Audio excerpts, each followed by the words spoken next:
के शर्मा को लाइए जरा। के शर्मा, बात तो सही है भाई, इनके गठबंधन में तो कुछ अनाउंस ही नहीं हुआ। आपके यहां तो अनाउंस होने के बाद आपको यू टर्न लेना पड़ रहा है, एक एक सीट पर 2-2, 3-3 सहयोगी उम्मीदवार उतार रहे हैं। ऐसा है मानक जी कि अभी तो जब पूरा नॉमिनेशन हो जाएगा तब आप इस निर्णय पे पहुंचेंगे कि कौन से कहां पर फ्रेंडली फाइट है, कहां क्या है। लेकिन मुझे अभी ये हंसी ये आ रही है कि कुतर्क कैसे किया जा सकता है, ये आरजेडी की प्रवक्ता बहुत अच्छे से बता रही है। अब उसमें नहीं गए तो उन्होंने कह दिया कि साहब वो कौन सा वो है, वो विजय सिन्हा से तुलना करने लग गए। तो भैया आप तो उनको मुख्यमंत्री कैंडिडेट बनाने की इतने दिनों से रट लगाए पड़े हुए हैं, कांग्रेस हाँ नहीं भर रही है, तो आपकी बात इनकी वैसे सही है कि अभी आज वो कोई मुख्यमंत्री के कैंडिडेट के रूप में नहीं है, क्योंकि गठबंधन ने तय ही नहीं किया है उनको, तो विडंबना है। अब उनको कोई सीटें भी तय नहीं है। खैर ये इनके घर का मसला है मानक जी, उस पर हमें बहुत जाने की जरूरत नहीं है, क्योंकि हमें पता है कि क्या होगा।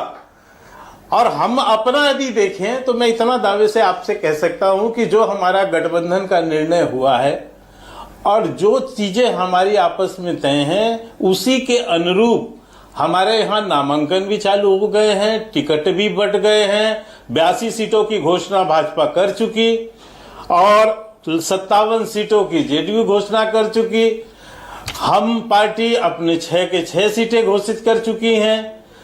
आपके आरएलएसपी की भी सीटें लगभग घोषित हैं और चिराग जी की भी सीटें जो है घोषित हैं। अब वो भी घोषित अपना कर रहेंगे, आजकल में लिस्ट आज भी निकल जाएगा। लेकिन जो बड़े पैमाने पर जो लिस्ट निकलना है दो बड़े दलों का, वो बिना किसी कंट्रोवर्सी के सामान्य तौर पे निकल रहा है, उसमें कहीं कोई भी विरोधाभास नहीं है। तो मैं नहीं मानता, ये हेडलाइन अच्छी हो सकती है, घमासान ये हेडलाइन हो सकती है और होना भी चाहिए, मीडिया बनाए ऐसी हेडलाइन, मैं उसको कोई आपत्ति नहीं करता हूं। लेकिन मैं इतना जरूर कहता हूं कि जो बातें चलती हैं, अभी आपने कुशवाहा जी की बात कही, फिर कुशवाहा जी का बाइट दिखा दिया, हम तो अपना टिकट ही घोषित कर चुके हैं। तो मुझे ऐसा कोई आभास, भाजपा प्रवक्ता मैं आपसे कह सकता हूं ऐसी कोई विषम परिस्थिति नहीं है। रही बात सतीश जी अच्छी नब्ज पकड़ते हैं, हरियाणा में भी पकड़े थे, महाराष्ट्र में भी पकड़े थे, दिल्ली का भी नब्ज पकड़े थे, तो वो नब्ज पकड़ने के माहिर हैं। बिहार से आते हैं के शर्मा, मैंने कहा वो बिहार से आते हैं, बिहार की पॉलिटिक्स के एक्सपर्ट है वो।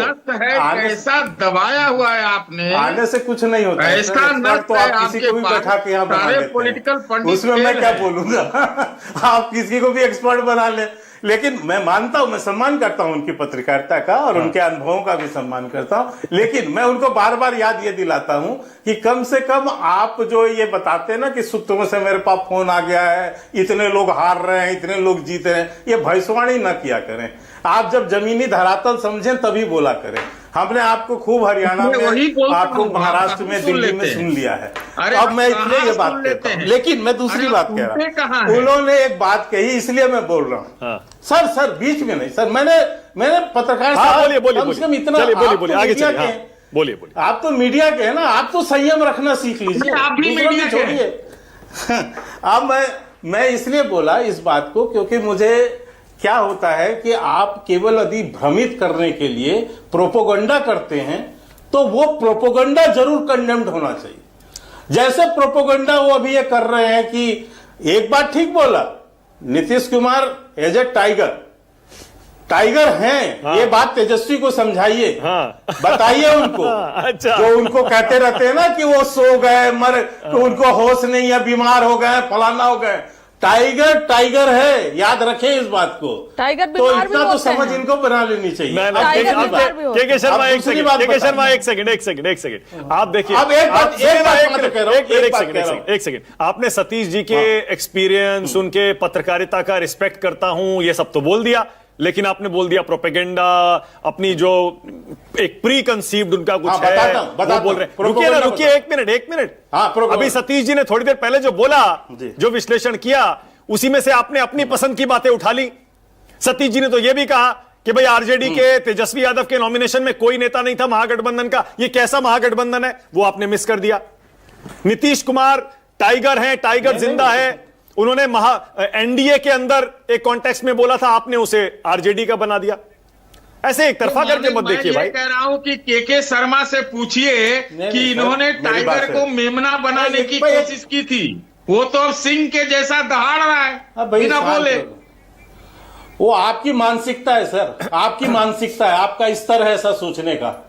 नीतीश कुमार जी को कोई इस स्तर पे सोचे, ये आप जैसा कोई पत्रकार ही कह सकता है जिसकी मानसिकता ऐसी हो, जिसने नीतीश कुमार का राजनीतिक जीवन न देखा हो।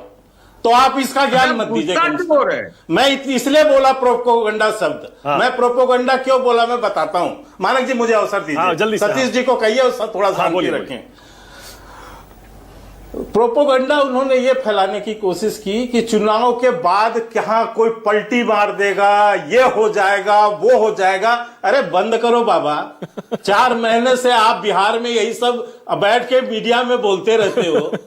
आपको कुछ वहां का परिस्थिति नहीं पता, लेकिन एक प्रोपोगंडा क्रिएट करना किसी के ऊपर, किसी राजनीतिक दल की जो है विचार पे करना, ये प्रोपोगंडा कहां से लाते हैं आप? ये रात को सपना देखते हैं क्या आप लोग? ये पलट जाएगा, वो पलट जाएगा चुनाव के बाद। हमने तो कभी नहीं बोला है सर। अच्छा ठीक है, ओके समझ में नहीं आता कि ऑलराइट, ओके, अब आगे चलते हैं। डॉली शर्मा जब तक और आप नवल भाजपा शर्मा, अब आगे और चलते हैं, एनडीए आगे चलते हैं। डॉली शर्मा को लाइए।